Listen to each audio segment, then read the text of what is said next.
做卡，我要怎么办？他也做过。啊？基本上就是有些老师可能是要分享他做的东西，或者是想跟他一起教。所以是我真的好乖。校长还有气校的，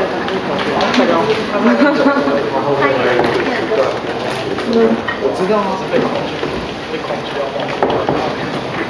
你有报养吗？帮你说。啊，那么多人，这么多人就太过于了。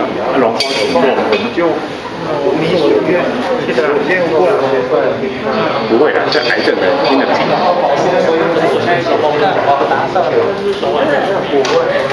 那我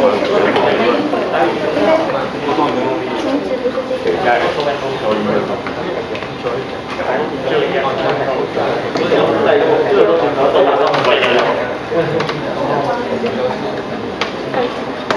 私人教授。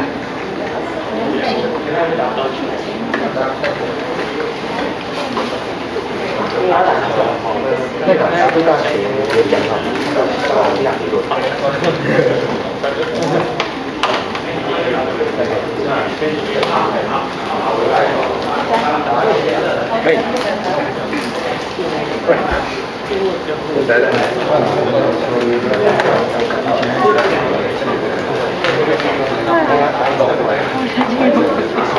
他们刚刚拿着一本本子，然后就不见了。对呀，然后就开会，没有来。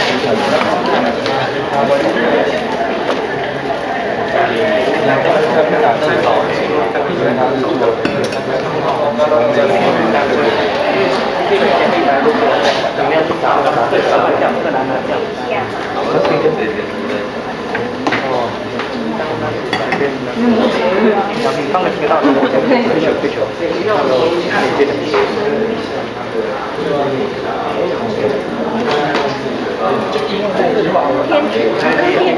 哎，你刘海怎么看？太长了，我快认不出来。那个癌症生哦，去别的地方喝酒，然后不太好。对啊。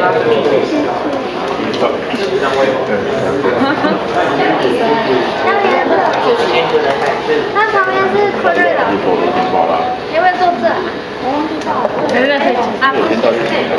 来这边说没有我看到我好气，没有爱人。哎，这里嘞，哎，其实我也这里应该可以，这里可以坐吗？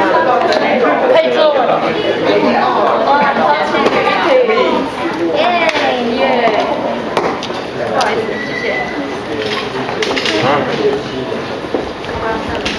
爱心要好。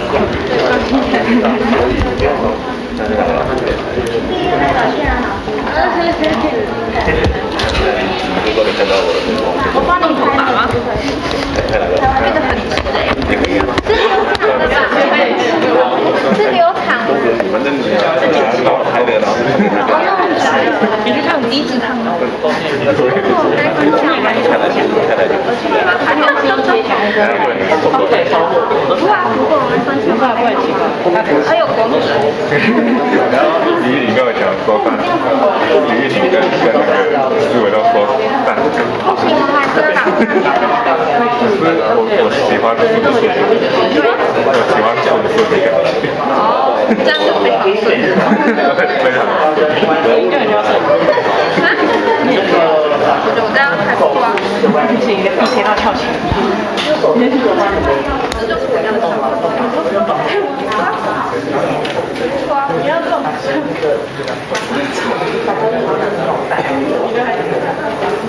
我留好多来说。我就是想要让他分开啊。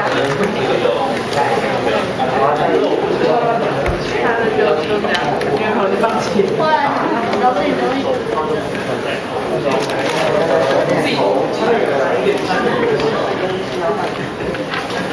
你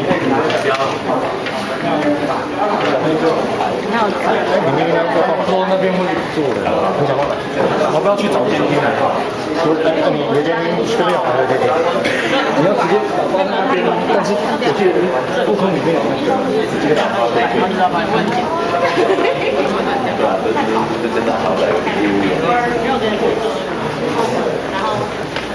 直接帮他周站，你觉得呢？直接周站。太灵敏了，哦，不确定这边有没有打包。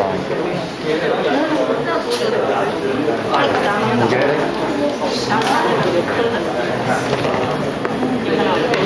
这里。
是先做好，也就可以很快监制。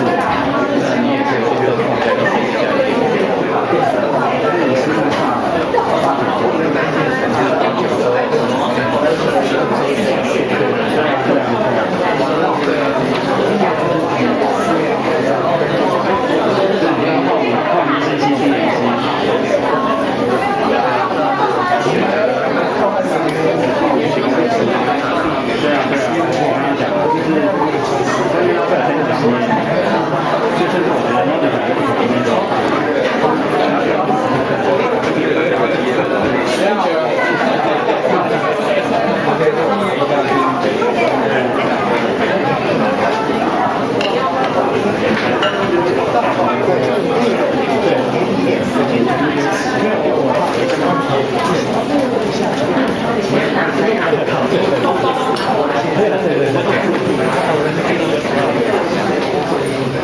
这次隔离完了，明天回去了。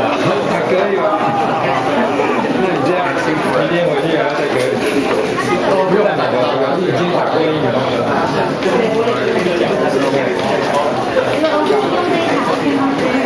对，他要拿他的电脑存那个他的资料过来。那时候我们其他也有一些去年也是那时候因为我在成长，所以那时候也是要做得住的。然后我们也对的，而且也是在后面那里对癌症的那个好久前了，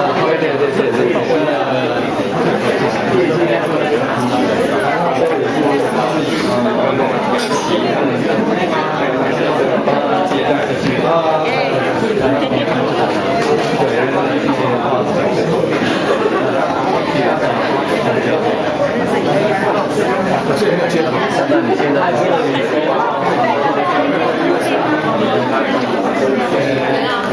有一个 USB 的接，它这个接口是这个 Mac 的 Micro USB， 一部机的那个吸的。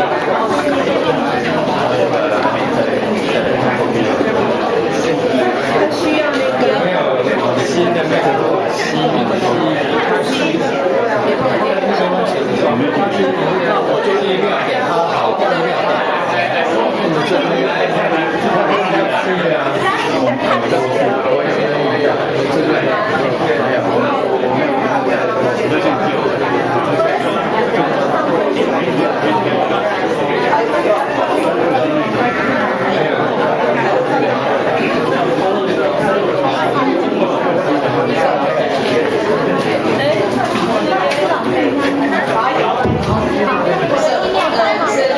Anybody has a Type-C new Mac power charge? No. 电脑太新了。这不然就送过来。对，不行啊，我没有办法去上班。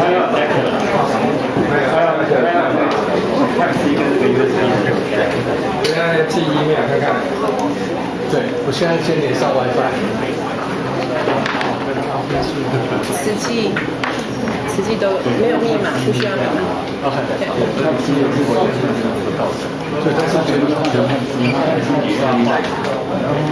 嘛？它的earphone就是变成是开的之外，那个这个是新的，对。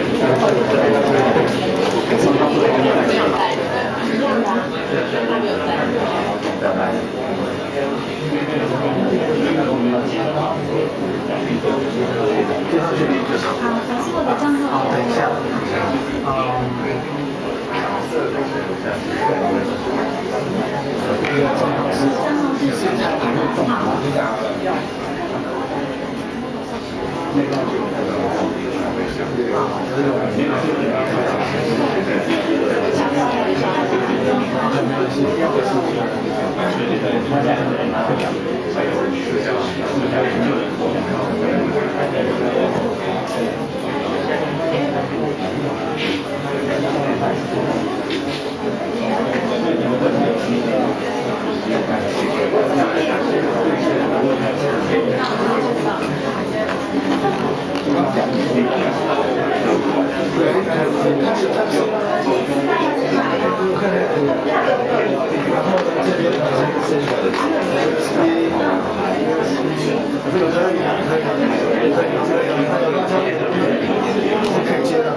这个可以插进去啊，这边就要这边电脑吗？这电脑你可以接到这样的电脑。不行，不行。是你 email 给我，我先把它说，好，我先把它说。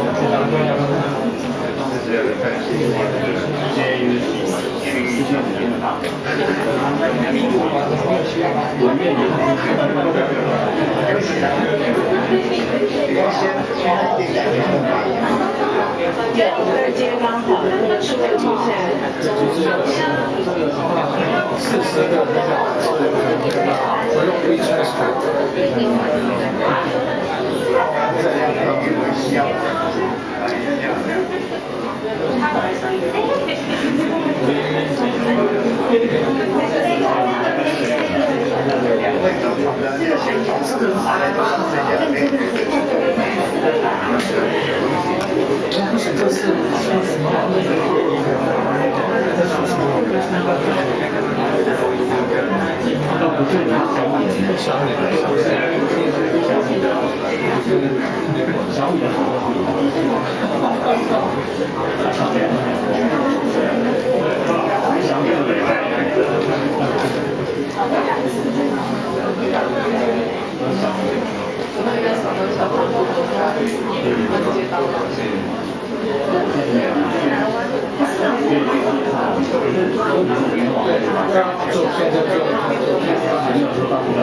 接到一个认证的那个，那你会用顾问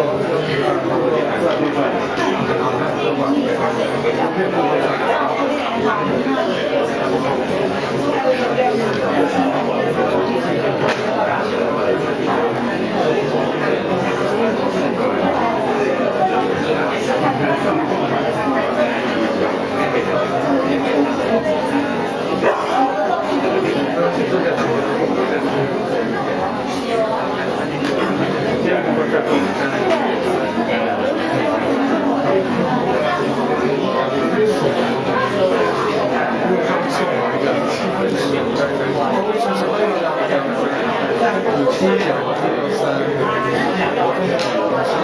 3。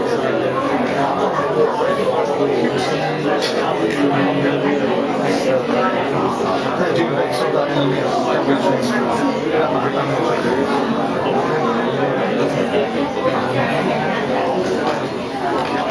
现在我的申诉是在那个书上没有，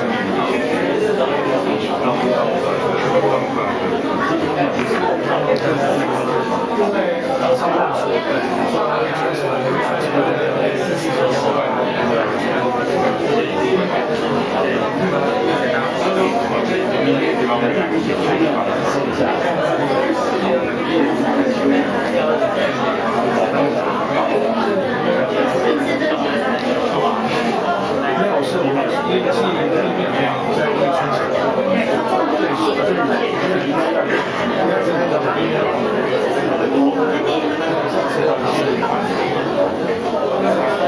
其实我们可以开始讲这个歌，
他做已经先出了，就把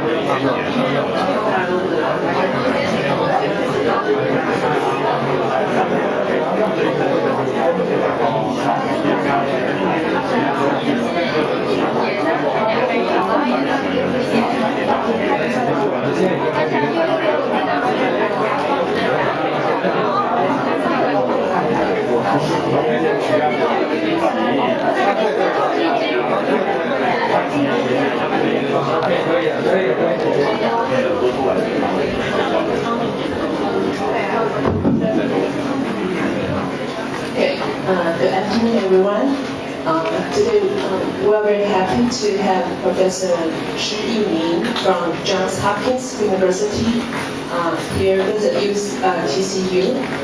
Today, he's going to tell about his research in cancer and 还有 related to chromosomal remodeling. Okay. So Professor Shi received his medical doctoral degree from Taipei Medical University, and after that he went to University of Pennsylvania to pursue his PhD degree. And then he went to Johns Hopkins University to receive clinical medical training. Let's welcome Shi Yiming 教授。Thank you very much for your introduction, and it's my great pleasure to be at TCU again. And so, you know, I came from the United States, so I just finished my quarantine requirement, and my COVID PCR test is negative. Based on yesterday, so you don't need to feel anything. Okay, so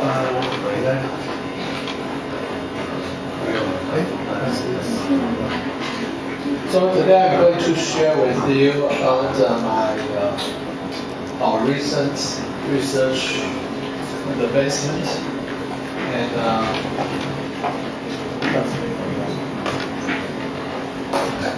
so I'm going to talk about the chromatin remodeling and the progression of uterine cancer. And the reason I choose this topic is manifold.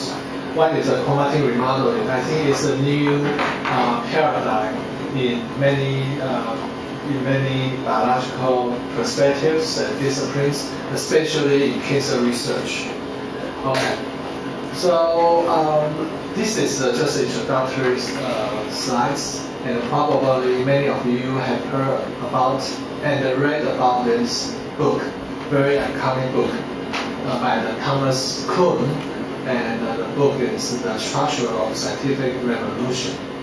And so what he tells us in the book is very simple. What is about innovation? How can science become advanced after a couple of years? So what he proposes, this is our progress in science, and probably you can expand this progress into the other fields. Okay, this is a time, maybe decades and years, and etc. So as you can see here, the progress is not linear. Okay, it's by no means a linear relationship of your progress and the time, but instead, you see this kind of pattern. So this is what Thomas Kuhn called normal size. Normal size meaning incremental advancement.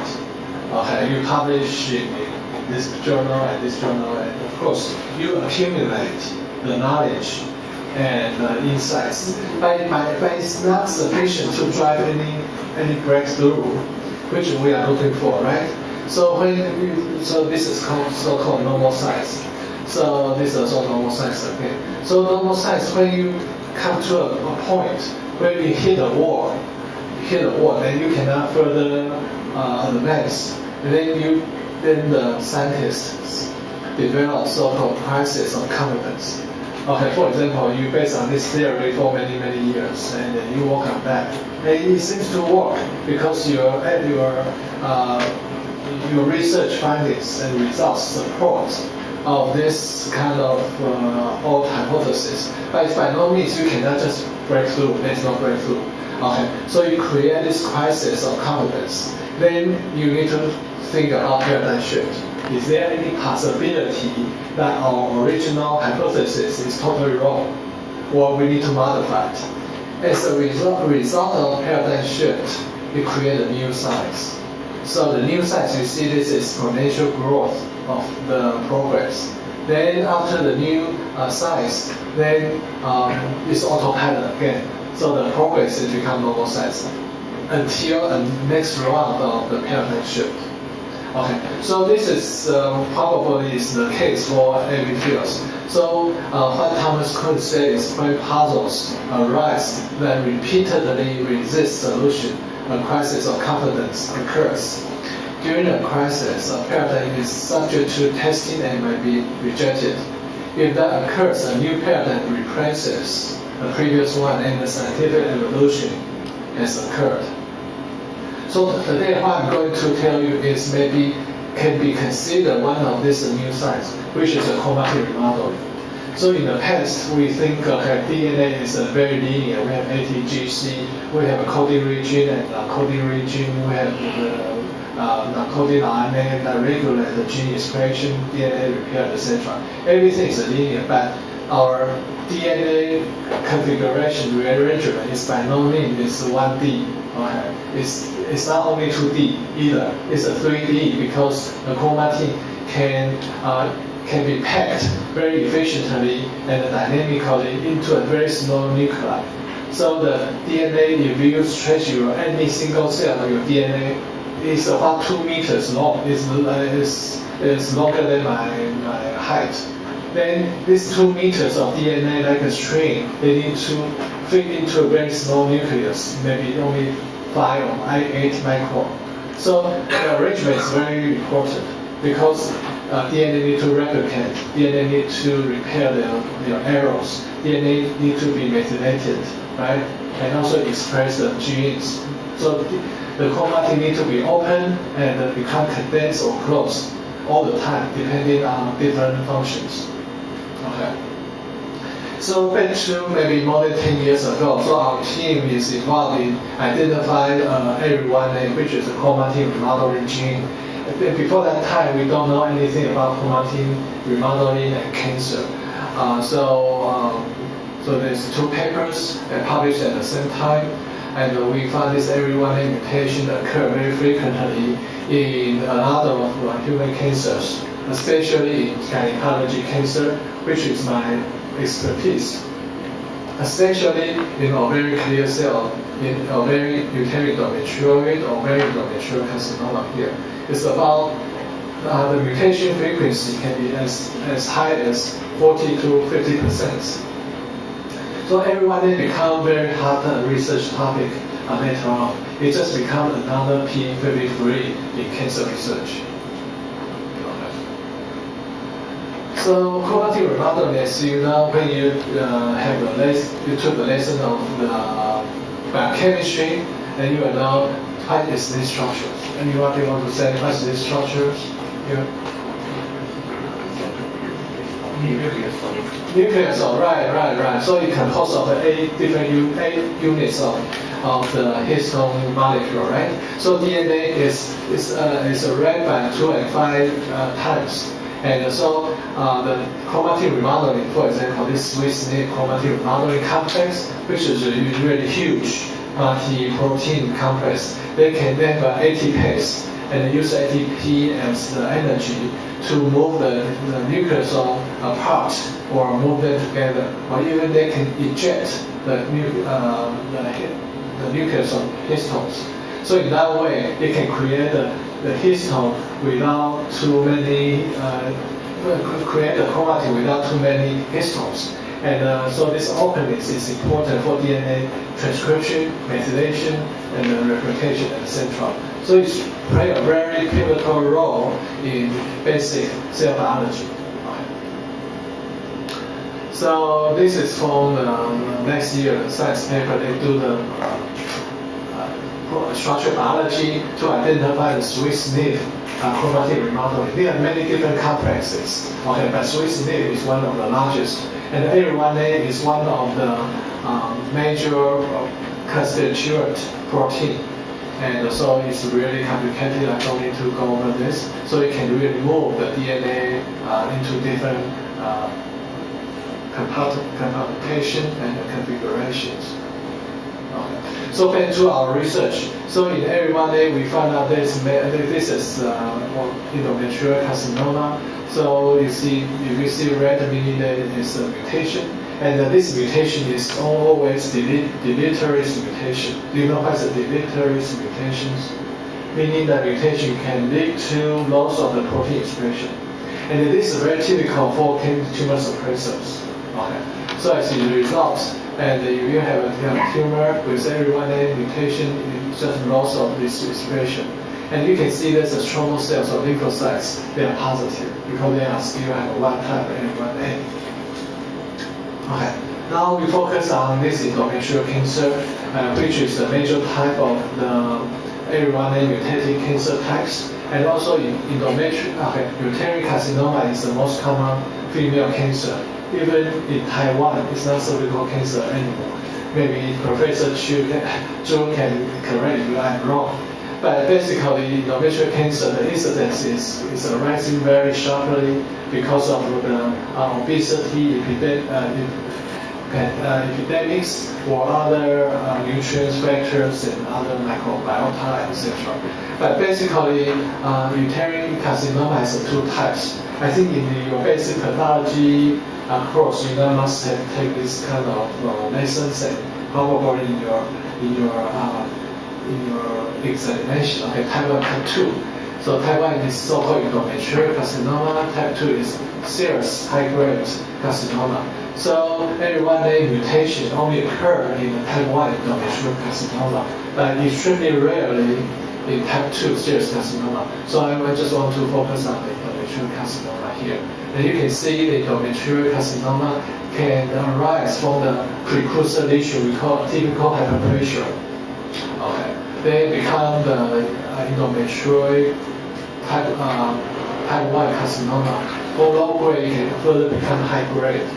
Okay.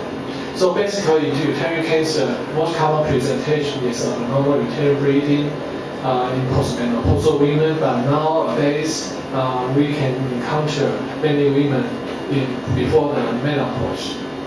So again, you need to remember we have hyperplasia as a precursor before they become endometrial carcinoma, which is invasive. So last year we published a paper. We tried to use the whole exome sequencing to compare the hyperplasia, the precursor, and the carcinoma from the same patients. And this is what we found. We focus on whole exome sequencing to identify somatic mutations, because we believe somatic mutation can give you many important information clues, including diagnostic, therapeutic, and also pathogenesis. And this is what we found. The majority of hyperplasia and the carcinoma, they share the same mutations, meaning that they're coming from the same origins. But there are a few cases it seems to be independently developing. Okay. And we also have a case study from the same case that this is normal endometrium, and this EC is endometrial cancer. And you see from the phylogenetic analysis, they have different precursors, and how can this cancer develop through this phylogenetic tree. You can see this typical hyperplasia, type 1, and typical hyperplasia 2, which is most close to the endometrial cancer. But AH1, typical hyperplasia 1, is just benign, they never become cancer. So using this kind of somatic mutation and also by computational analysis, we can be more confident to get more knowledge how this cancer develops. And so we are in the clinical team, and many of our clinical colleagues is interested in this question, whether loss of ARI1A expression, meaning the ARI1A mutation in the endometrial curettage or biopsy, is associated with the risk of endometrial cancer. And the answer is yes. So in the endometrial biopsy or curettage, in the pre-diagnostic women, and we have we perform the immunostaining, immunohistochemistry of the ARI1A, and once they are lost in tissue sections, then there is a higher chance that the patient's leftover lesion could be carcinoma, and we have a very good p-value. So in our hospital, this has become a routine test for us to biopsy. In the biopsy, if there's a hyperplasia and if there's ARI1A loss, then I think the patient has a high risk in developing carcinoma rather than hyperplasia. So I think this can be important for clinicians to decide how to treat the patients using hormone or hysterectomy, etc. Okay, so what's the function of the ARI1A loss? And this is our old study, and you can see this one hyperplasia here, and we stand a P10. Okay, this is hyperplasia here, and this is a P10 is a loss, right? You don't see any positive. ARI1A is interestingly is only lost in a small portion of the lesions, and when we do the KI67, which is a proliferation biomarkers. Amazingly, KI67, which is a proliferation marker, is only present in those ARI1A loss areas, meaning that ARI1A loss can accelerate the cell division and the tumor progression. And so also we capture the epithelial cells and we knock down the ARI1A, and you can see if we knock down ARI1A, the cell proliferation increased. Okay, now the next question is, okay, we have the clinical sample correlated studies and also in vitro cell culture models. Then we try to use the genetic engineered mice to answer the question whether non-inactivation of ARI1A, meaning deletion of ARI1A in endometrium, is associated with endometrial tumorigenesis through transcriptional regulation. As I told you that one of the major functions of cognitive modeling is controlling transcription, right? So if there is any effect in the cancer research, we think it could be due to ARI1A loss, and that remodeled the chromatin and in favor of the protein expression. So we create this mouse. It's a little bit complicated. We use tissue-specific and also time-specific knockout of P10 and ARI1A. So again, we knock out two genes. One is ARI1A, one is P10. ARI1A is, of course, is a new gene we focus on, but P10 is a well-known tumor suppressor, which has a deletion in very early phase of the tumor progression. So that's why we also combine with P10. And more importantly, ARI1A deletion and P10 deletion usually co-occur hand-to-hand. So we created a PEX-A promoter-driven TTA expression. So PEX-A is the promoter controlling urinary duct epithelium, and also kidney and the thyroid glands. So if we put this PEX-A-driven RTA, then RTA will bind to the doxycycline, then will become active, then bind to the tetracycline response elements, then drive the CRE expression. This is a very standard procedure. Okay? So CRE can splice the FASP sites. If the gene is of your interest, like ARI1A, then if you're in the presence of CRE, then you will clear out the part of gene and make it become knockout. So in that way, we will make sure that the knockout of the gene only occurs in the epithelial cells of the uterus, and of course, and also in kidney and thyroid. And we also can add the doxycycline when we enter doxycycline, the deletion can be complete, right? So we can decide the tissue-specific and also type-specific knockout of the particular gene of interest, in this case, ARY1A and P10. So the result is very simple. So when we knock out ARY1A, nothing happens. There's no phenotypes. Okay, until the mice become very old, then nothing happens, no pathology. But when we knock out P10, the mouse develop hyperpressure, but not cancer. But when we knock out both P10 and ARY1A, and here we go, we identify beautiful endometrial carcinoma in the uterus as soon as 2 weeks after we add the doxycycline. Okay.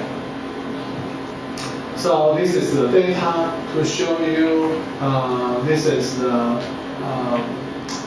ARY1A P10 knockout. You can see red or dark purple, meaning they're invasive carcinoma or carcinomatosis.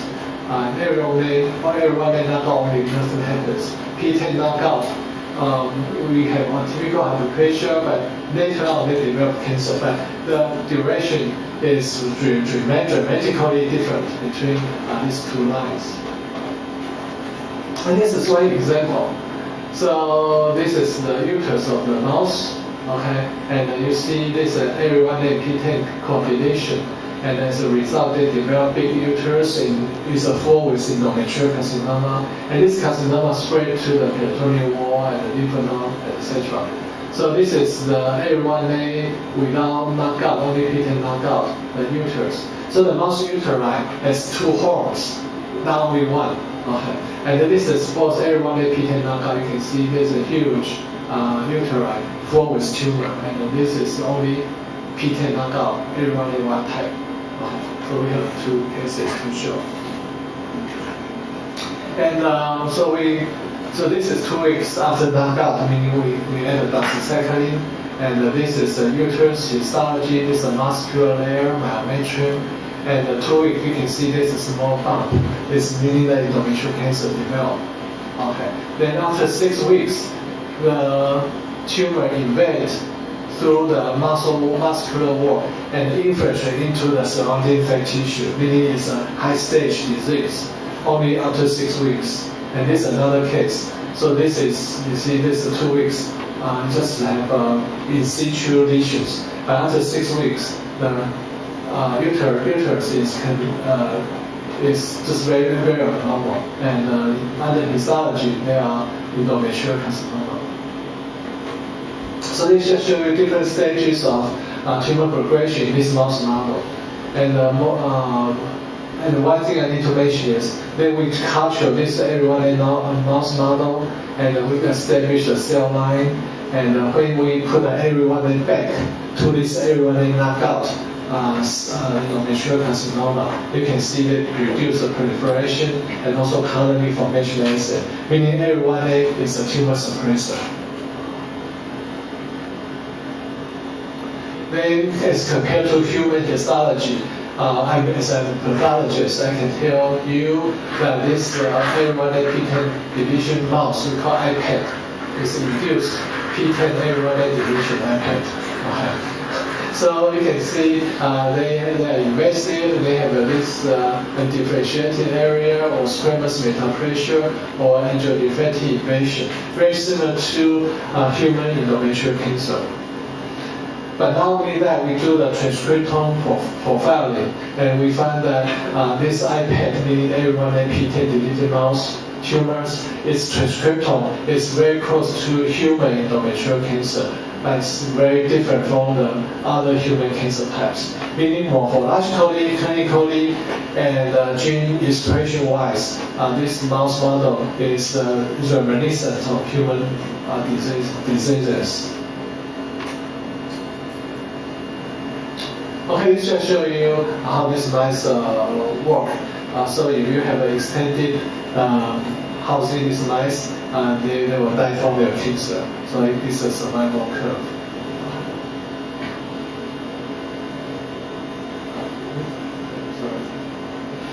Okay, so now we want to understand why everyone loss can contribute to tumor progression. In this case, it's endometrial carcinoma. So we perform ChIP-seq and RNA-seq in order to identify what are the genes or regions that everyone is regulating. So as a result, by combining ChIP-seq and RNA-seq, we identify several genes and the pathways may be potentially regulated by everyone. The gene and pathway including BMP4. As you know, BMP4 is very important in the TGF-beta signaling pathways. That's P4, ID4, TGF-beta1, TGF-beta2, etc. Okay, so you can see many of the genes are involved in the TGF-beta. So of course we just focus on TGF-beta at this moment. Then we focus on DUSP4, that's P4, because it's quite interesting. It's like a molecular hub to regulate cancer gene transduction pathways. Okay. So this is a ChIP-seq showing that if you knock out A1A, it will not bind to the promoter. And I don't want to go to technical details, but basically, if we knock down A1A cannot bind to the original destined address and work as normal.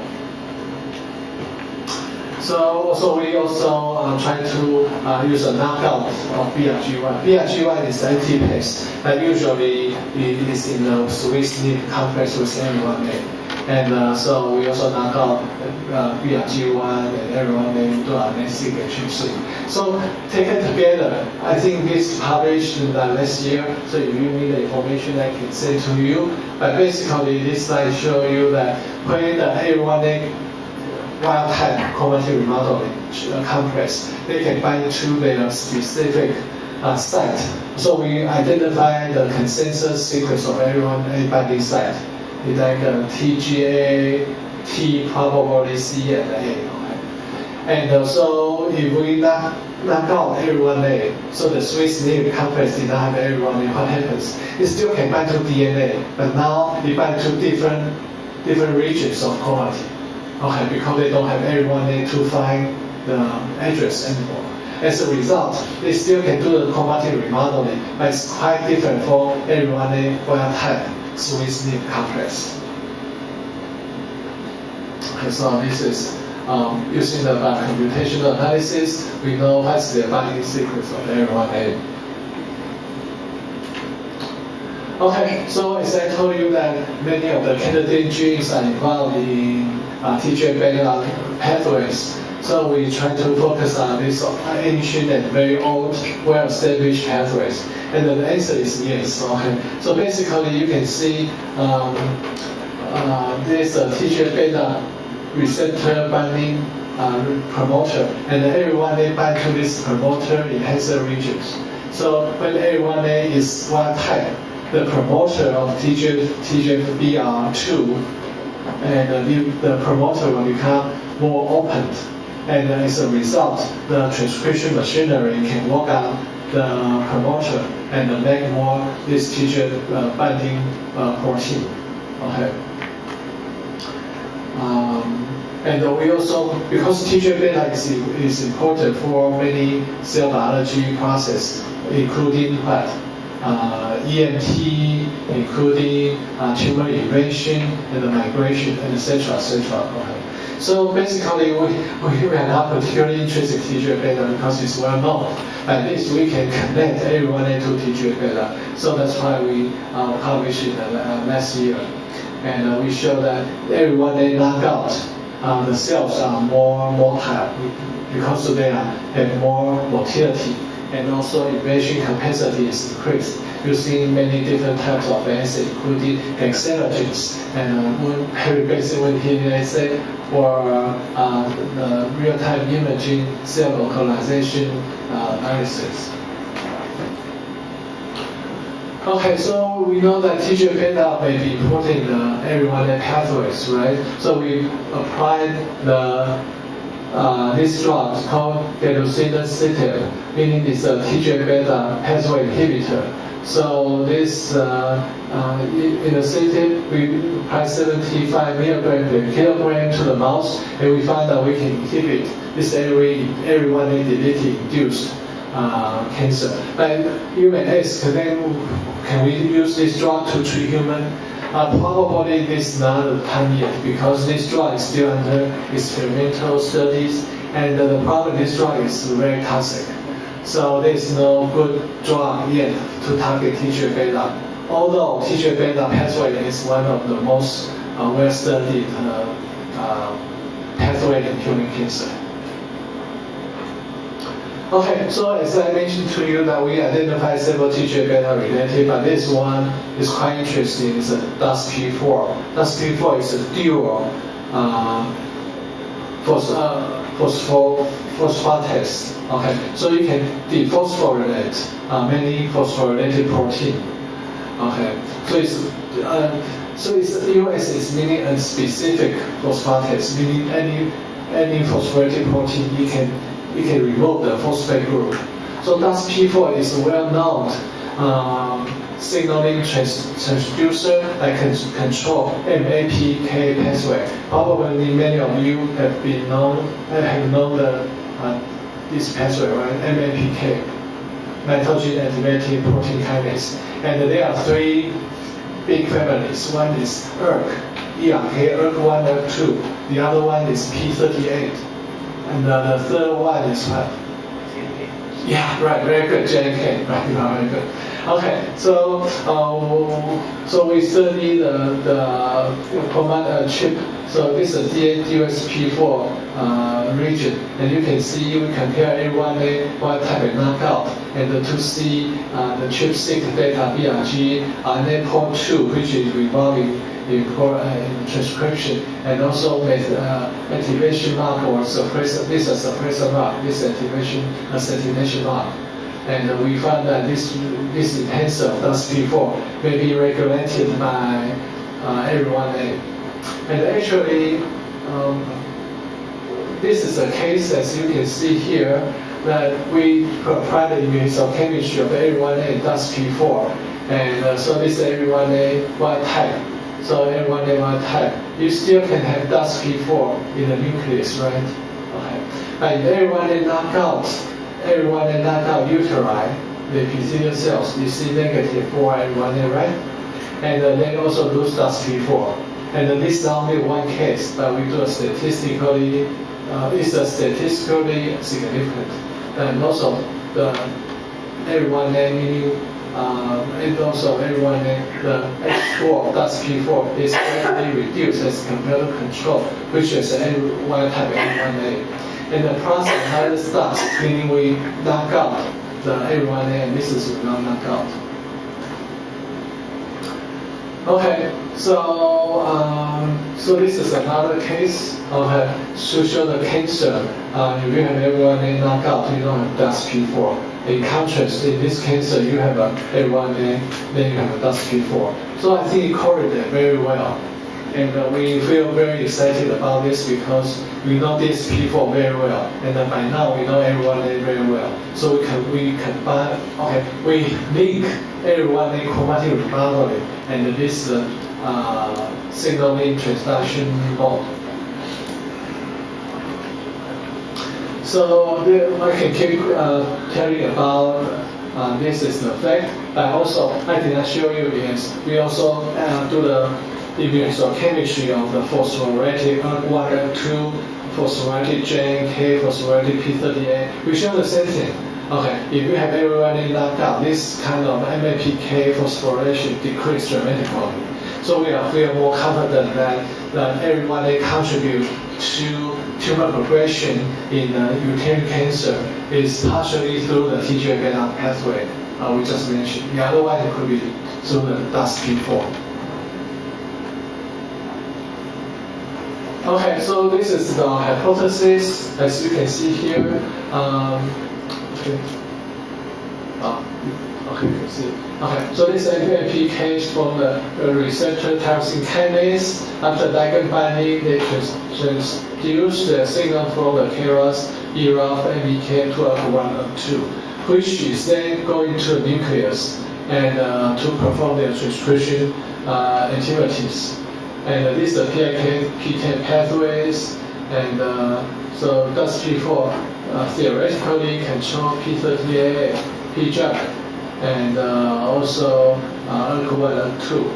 And so if you have DSP4 and if it's overexpressed, then you shut down this kind of the signaling transduction, right? Because remember, DUSP4, the P is a phosphatase, is the function to remove the phosphate group. If we remove, then this kind of cancer signaling just stop. So that's why we think everyone may exert tumor suppressor function through DUSP4, then through the MAPK pathways.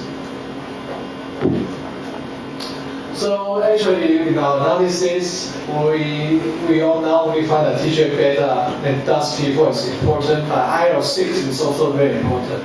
And do you know what's IL-6 in cancer? Anybody want to say? IL-6, very important. Inflammatory. Yeah, right. It's a very well-known inflammatory cytokines. For example, if you have COVID vaccine injection, IL-6 probably will be activated, and so induce the other collateral cytokine like IGF.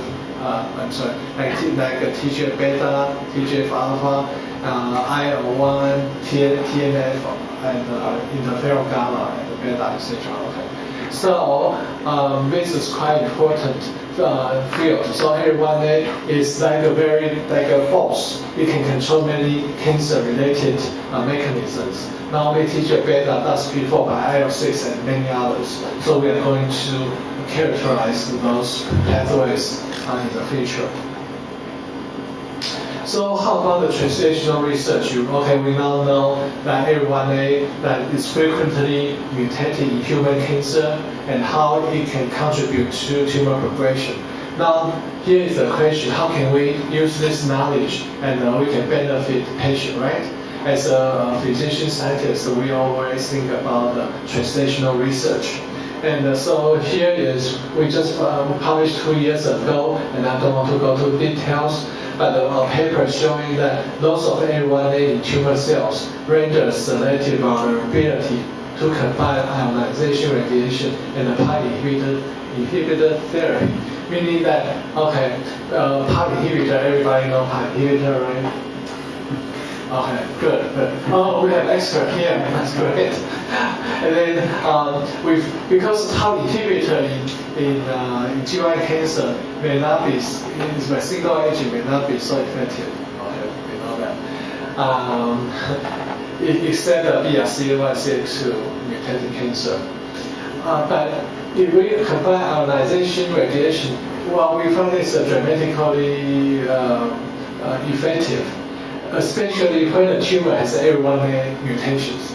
So this is like a precision medicine. We need to genotype the human cancer, whether there is A1A deletion or mutation. If yes, we may consider PARP inhibitor plus ionization in radiation. The mechanism is shown here. In let me see. Okay, we go to B, panel B first. If there's this A1A, go to A1A mutant cells. So when you have a double-stranded DNA, right, you have irradiation, then you create the double-strand breaks. Double-strand break need to be repaired in order for the cell to survive and replication. So in that way, in the beginning, you create a single break, single side break. Okay, not double-strand, single strand. So when you have a single strand, you induce a polylation and a part to try to repair the single strand break. Okay, at the same time, there are other repair mechanisms involved, especially for the HR, homologous recombination, or NHEJ. So NHEJ repair is a it's an error-prone repair. Homologous recombination is more fast for repair. And then we have a turnaround EJ. Okay. So when everyone is mutant cell, then you have this, then the cell still can survive, meaning that cancer cells still can proliferate and kill the patients. because they have a backup mechanism, the PARP pathways. But if we use the PARP inhibitors, then what happens is that you don't have these pathways. Okay, so like this, then you have this PARP inhibitor inhibit this PARP function. Also, PARP inhibitor can also work out to suppress or alternative NHEJ, especially when the tumor cell has ARIA mutation. Because we found in another paper, our group and others showing that the ARIA is important for the NHEJ pathways. So remember, you have NHA, EJ, HR, alternative NHA, EJ, and the PARP-related DNA repair. So if A1A is mutated, then you don't have NHEJ this pathway. Then if you have a PARP inhibitors, also expose the cell into irradiation, then you can create a situation that you can make this cancer cell more vulnerable. So now we talk about precision medicine, right? And so the lesson we learned is not single agent will work, but it's a combination. And how you combine is not only just randomly select what are available, but you need to based on the biology, based on the theory and hypothesis, then you can better be more efficient to treat the patients in the right directions. Okay, so go back to that. Because we know that in GYN, irradiation is rarely used in GYN, except very few like endometrial cancer or cervical cancer. But so in our team, we just submit a paper. So we try to replace the irradiation with another drug. So we screen many cytotoxic drugs. And we find one drug may be important that could replace the ionization irradiation. And this is, we just submit. So next time I can update you how can we achieve the same strategy but without bypassing irradiation. Okay, so the conclusion is that A1A emerges as a tumor suppressor. It's a new tumor suppressor, just like a P10 and a P53, etc. Especially in the endometriosis-related ovarian neoplasms and the uterine endometrial carcinoma, meaning type 1. And we also learned that inactivation mutation of A1A promote endometrial cancer invasion and progression in human and mouse model. And then probably this is due to the transcriptional reprogramming on epithelial cells, turn on the IL-6 and thus P4 and TGF-beta, etc. And then finally, how can we explore this new knowledge for the translational studies by targeting A1A mutation cancers with a specific regimen intervention. And so hopefully we can fulfill the spirit and the goal of the personalized medicine. Only treat those who A1A mutated. So nowadays in oncology, there's one trend that just like a basket therapy, right? We don't need to care about this what type of cancer, but what type of mutation or pathway they shift, then we can use the same treatment rather than they are stomach cancer, liver cancer, endometrial cancer. It doesn't matter, and we just based on the molecular culprits and prescribe the best precision medicine, regardless is the tissue type. Okay, so I just want to show you this kind of Star Trek slides. This is our view how this human endometrial cancer developed. This is normal endometrium, precursor, low-grade endometrial, high-grade endometrial carcinoma. So as we know, the P10 is occurred very early. Even normal endometrium, you have a P10 loss, but there's nothing happening. There's no cancer, no precursor. And everyone is here. It's not in the normal endometrium, but typical hyperplasia precursor, you have very small percentage showing A1 mutation, but it's more and more become more important when the tumor progresses. And this is a PIK3CA similar to an A1A pattern. And the KRAS is not so important, maybe it's high grade, yes. And PV3 is only in the high grade endometrial carcinoma, not in low grade, not in the precursor, and not to mention in the normal endometrium. Okay, so this is our team, and our team is actually we are recruiting postdoc fellows. So if you have any interest, please contact us, and and we can support you in every way to develop you. Okay, thank you very much for your attention.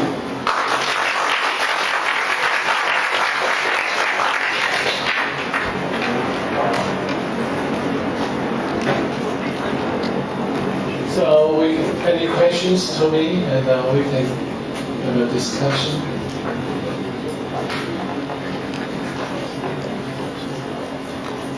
We thanks for the professor's so wonderful talk. We open to the audience for the question. Anyone want to? Yes, 教授。 Yes. So, if so, it sounds to me the every1A is not specific to endometrial cancer, right? Right. Now, Yeah. So it's better to be used as an early detection marker or prognostic marker. yeah. So this is an important question. So it depends on from which perspective you are looking at. So for early detection, I don't think this is a good marker because it's not present in the precursor lesion, only in the advanced stages. Okay. Then you want to do early detection. P10 may be better candidate, but the problem for P10 is it's already mutated in normal endometrium. So if you do that, you have a lot of false positive. So nowadays the paradigm has already shifted. It's another this kind of like stock market, okay, going up, and they run plateau. And so this kind of paradigm shift is now we cannot rely on the somatic mutation as early detection. Probably you heard a lot of blood tests, right, circulating tumor DNA. Many people everywhere is doing that. But the new concept is that our normal body, actually we are mutated all the time. So after you listen to my lecture, your body already get about 20 or 5 new mutations in your bodies. In the endothelial cells, in your bone marrows, in your whatever tissues. This is because every time when the normal cell divides, the cells will acquire approximately 2 mutations. So you have more replication, and then you have more mutations. Okay, go back to that. So when we are aged, we normally have more mutation, right? Even in the normal endometrium or in any tissues. So if you use a somatic mutation, it's quite terrible because you will figure out your cancer test is positive. So nowadays in our team and also in many other teams, we focus on methylation. Methylation seems to be more cancer specific, also cancer type specific.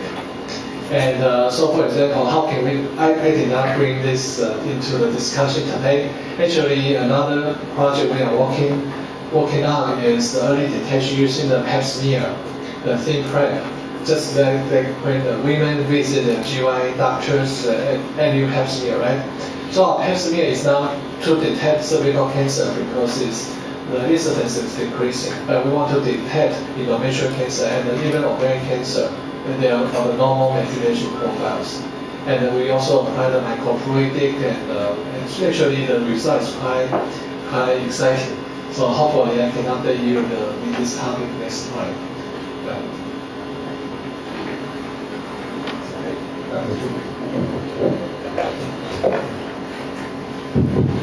Right, okay.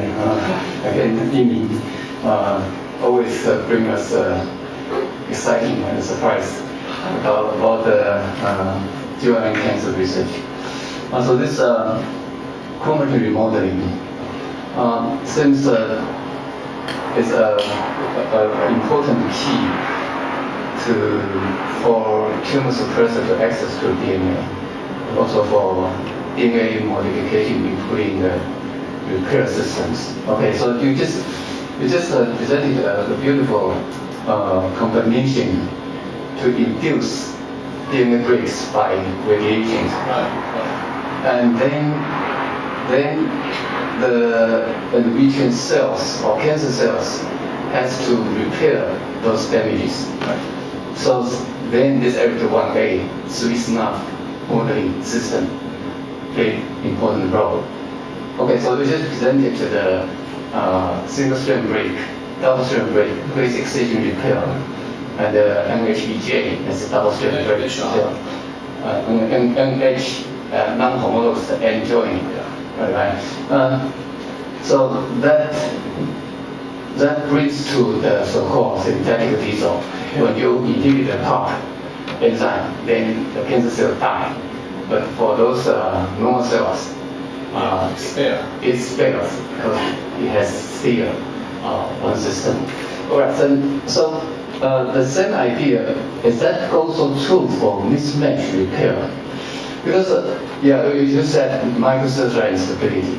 And mutant cancer is one of the most vulnerable to so-called replication errors. And in microcellular, that's the marker.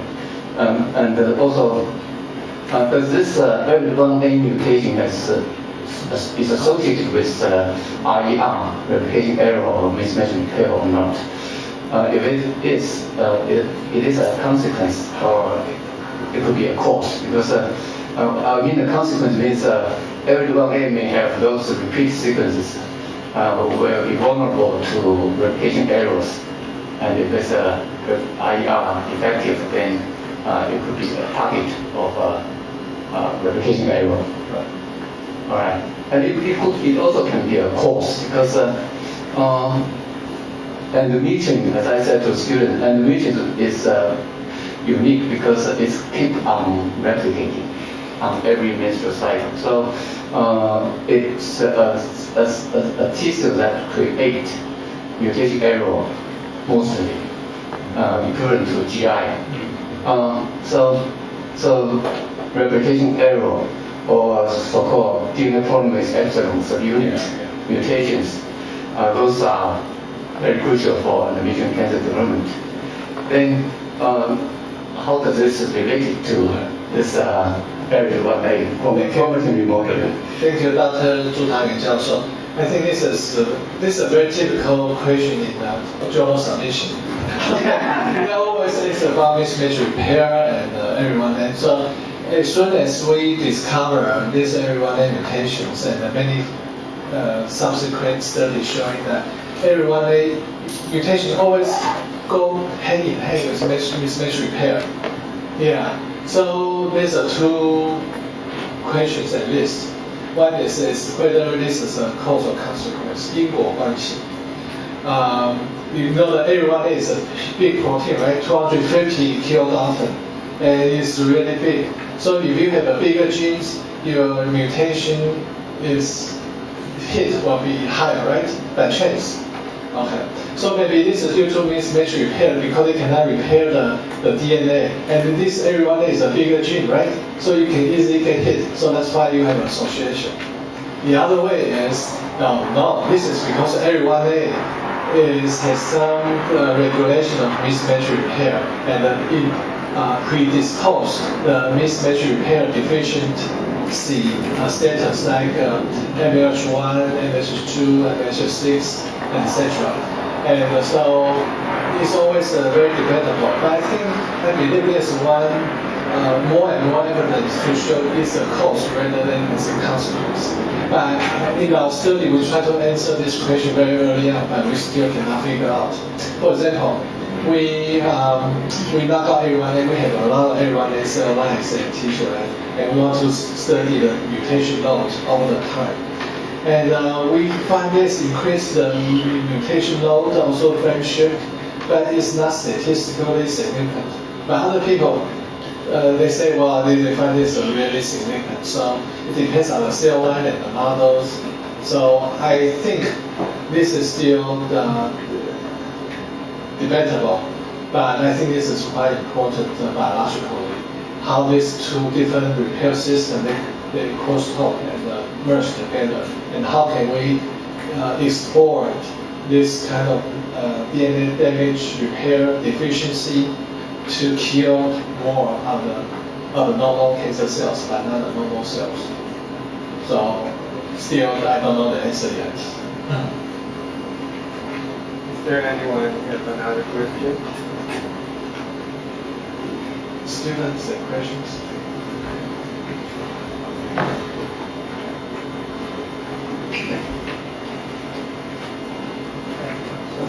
My question is about the progesterone receptors. Because a lot of type 1 endometrial cancers is treatment using progesterone.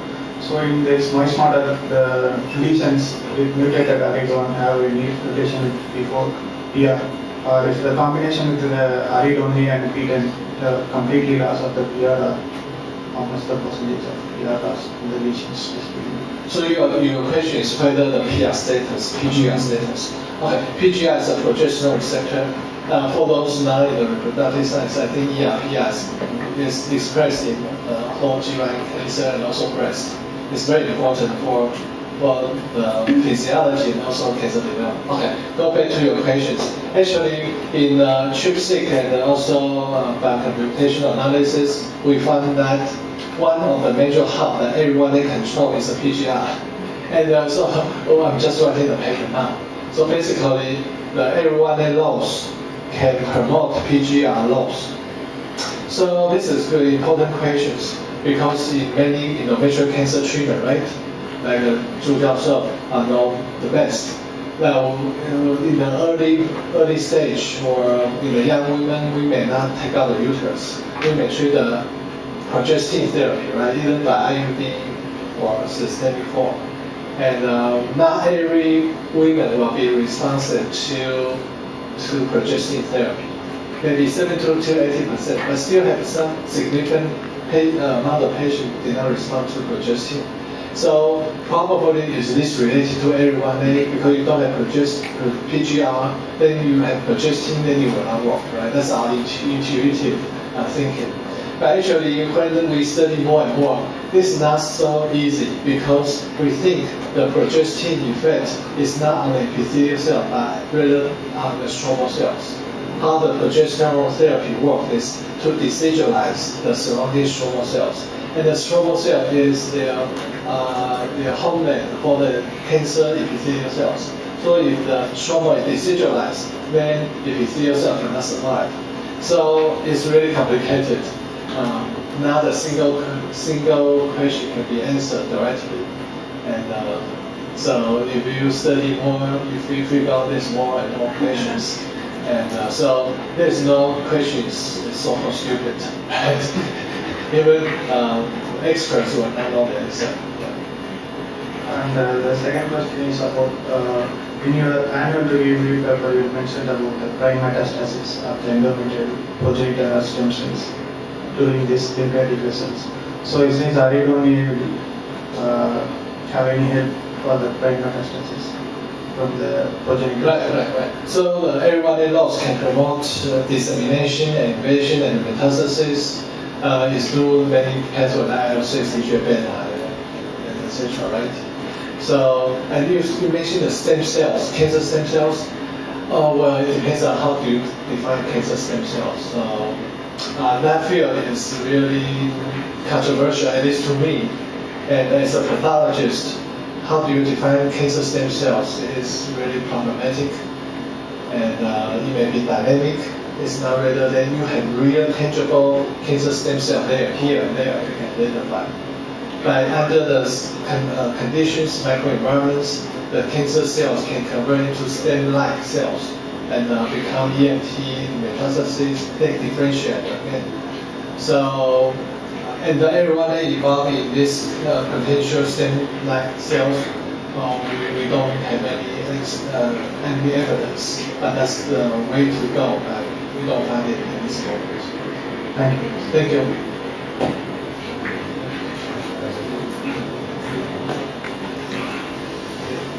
In your early slides, it showed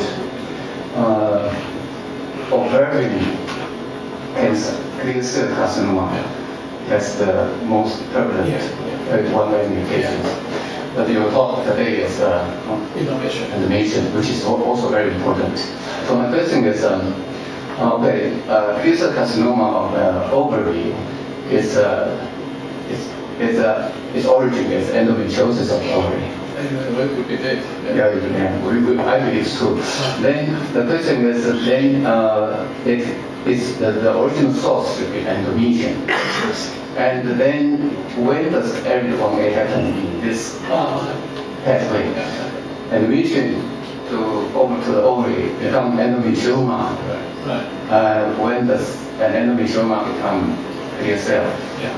So, great. I think this question we tried to answer about 8 years ago, and eventually we published about 7 years ago. So the upshot of our paper is we analyzed just by basic, very simple immunohistochemistry of everyone. They are a series of endometriotic cysts or endometrioma in the ovary with clear cell here.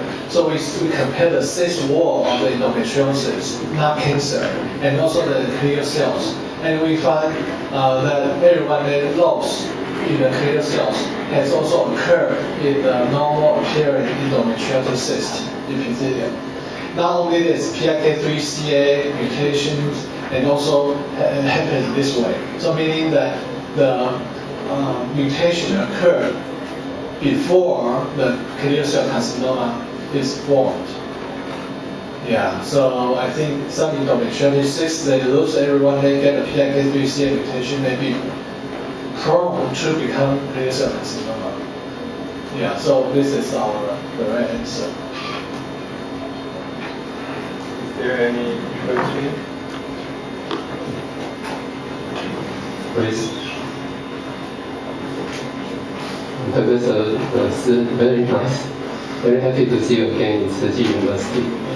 My question is in the high-grade endometrial carcinoma, do you see any connection between the WT1A mutation and the p53 mutation? Okay. So basically, in our studies of sequencing, this is mutually exclusive. So basically, p53 mutation is in type 2. Okay, and also you have very high-grade serous carcinoma, right? Stick and this and that. And for this high-grade serous type, they have very, very rare L1A mutations. L1A mutation is more on type 1 ovarian cancer, clear cell endometrial carcinoma, low-grade probably is not many, but basically ovarian endometrial and ovarian clear cells. But they are very, very few has p53 mutation, about 5%. But in high-grade serous carcinoma, you have 100% p53 mutation. But very, very rare, maybe less than 1% everyone there. So totally different pathways and different diseases, you can say in that way. Thank you.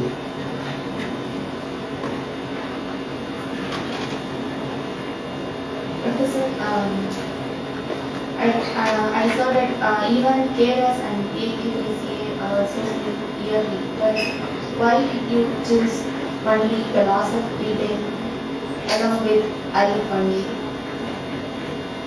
In the transgenic study. Yeah. Oh, transgenic study. Okay, very good question. So we know, I can show you that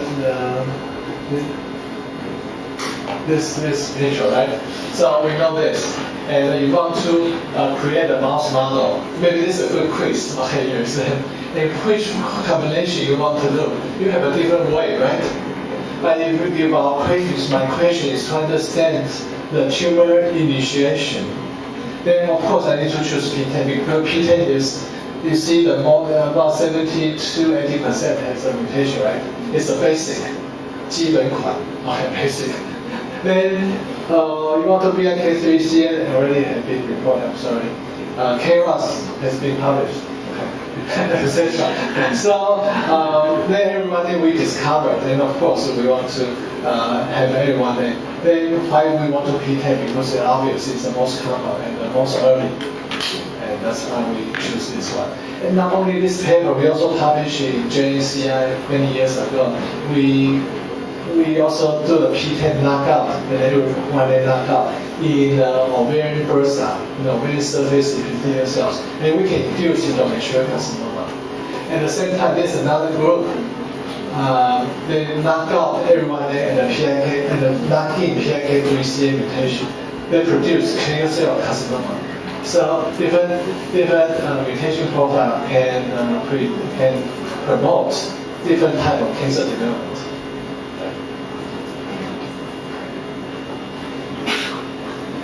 Please. Thank you, Dr. Shi, for your presentation.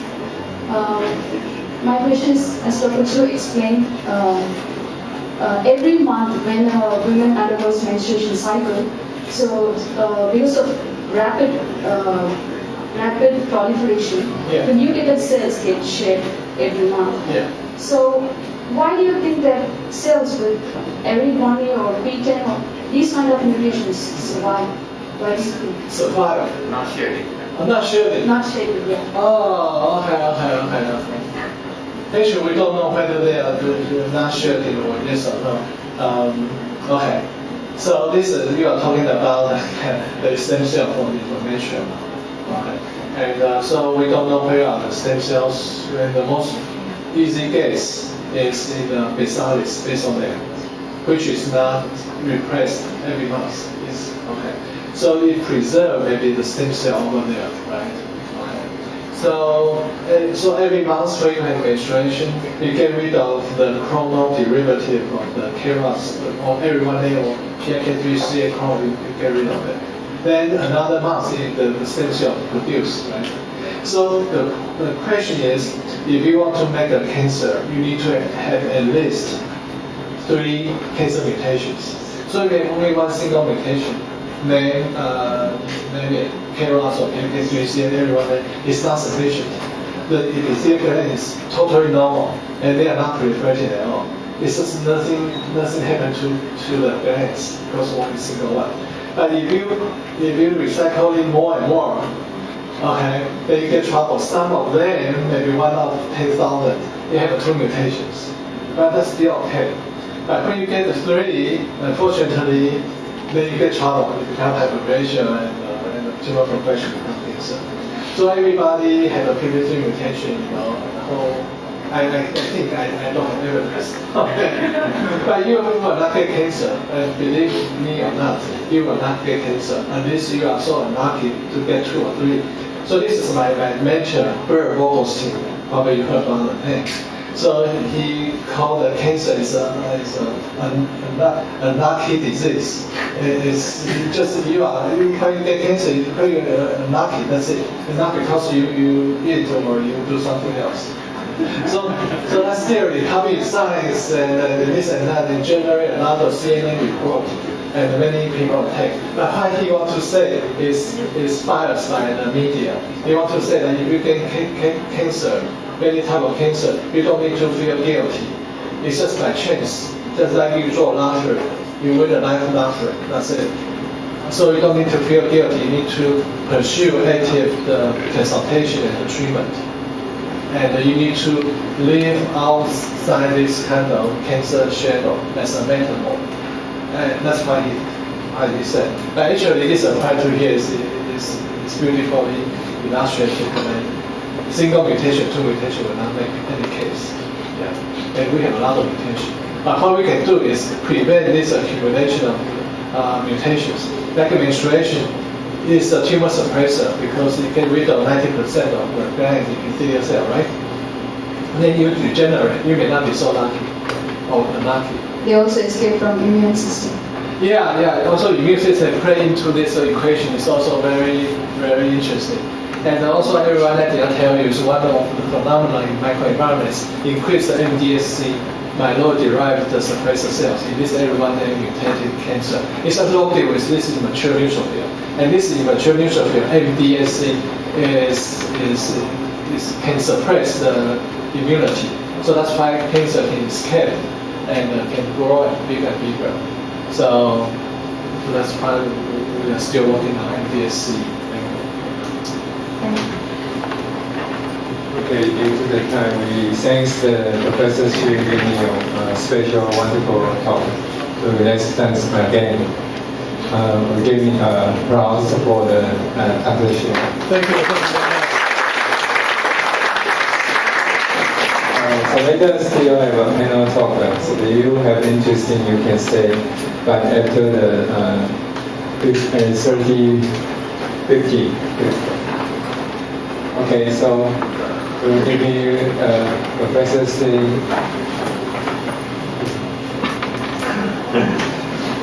We give thanks for the professor. She give a medical class article talk.